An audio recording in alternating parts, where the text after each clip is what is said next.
Kaya pala pinalayas ni Papa ang aming labandera, dahil ito, hanggang sa. Magandang araw Ate Vine. Ako si Edward, noong ako ay 8 taong gulang pa lang. Meron kaming labandera noon na si Ate Lily, at the time 15 years old pa lang.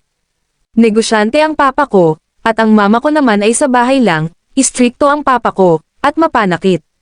Konting pagkakamali ko lang, sinasaktan na niya ako, at ang mama ko, ay palagi din niyang nasasaktan, halos araw-araw kong nakikita ang paghihirap ng mama ko. Dahil bata pa ako noon, wala pa akong naiintindihan, iyak lang ang kaya kong gawin, at ang galit na iniipon dito sa puso ko. Isang araw, pinalayas ni Papa ang labandera namin, dahil sa damit niyang nalagyan ng bleach. At nasaktan pa niya si Mama dahil hindi raw marunong kumuha ng maayos na labandera. Kung kukuha daw si Mama ay yung huwag matanda na, para daw hindi mabagal kumilos.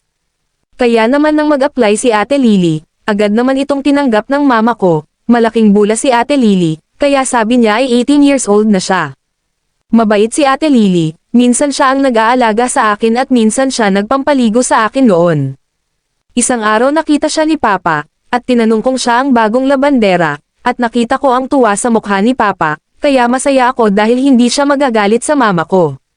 Sa tuwing nauwi si Papa, at napapansin ko na may ibinibigay si Papa kay Ate Lily. At pag nakita niya ako, sasabihan niya ako na manahimik ako. At huwag kong sasabihin sa mama ko, isang araw, Sunday iyon at umalis si Mama.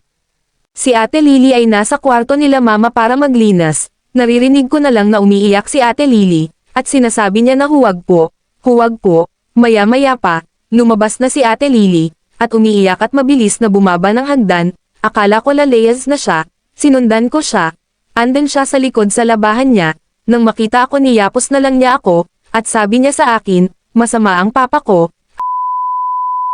Hindi ko naman alam pa noon kung ano iyon, kung alam ko man hindi ko nauunawaan. Makalipas ang 5 buwan pa ay pinalayas na siya ni Papa, nagulat si Mama kung bakit, magnanakaw daw si Ate Lily.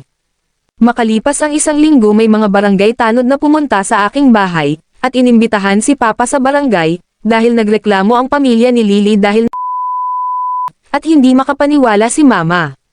Dahil kilalang negosyante si Papa ng mga barangay tanod, susunod na lang daw si Papa, magbibihis lang at iinom ng kape, dahil hindi pa siya nag-aagahan. Pag-alis ng mga tanod, inayos ni Papa ang mga gamit niya, at umalis na gamit ang sasakyan niya, mga hapon na iyon, bumalik ang mga tanod, asan na daw si Papa, hindi pa daw nagpupunta ng barangay, sabi ni Mama. Tumakas na yun dahil dala niya ang mga gamit niya at umalis na, wala na akong pakialam sa kanya, kung ano ang gagawin niya sa kanya, kaya simula noong araw na iyon.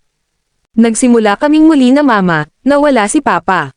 Kinausap ni Mama, ang pamilya ni Ate Lily, at sinabi ni Mama na sa bahay na lang si Ate Lily para maalagaan at masuportahan ni Mama, pumayag si Ate Lily dahil alam niya na mabait sa kanya si Mama, at malapit ang loob niya sa akin.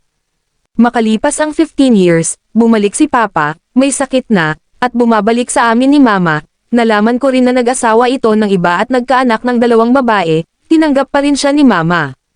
Para alagaan, pero kung ako ang masusunod, ayoko sana, kahit tatay ko pa siya, sa pag-iwan niya sa amin ni Papa, sa pangloloko niya kay Mama, sa ginawa niya kay Ate Lily, pero si Mama, mabait talaga, sabi niya, may karapatan pa rin daw si Papa sa bahay namin, kaya hinayaan ko na lang, pero ang pagpapatawad hindi ko pa alam kung kailan ko maibibigay sa kanya.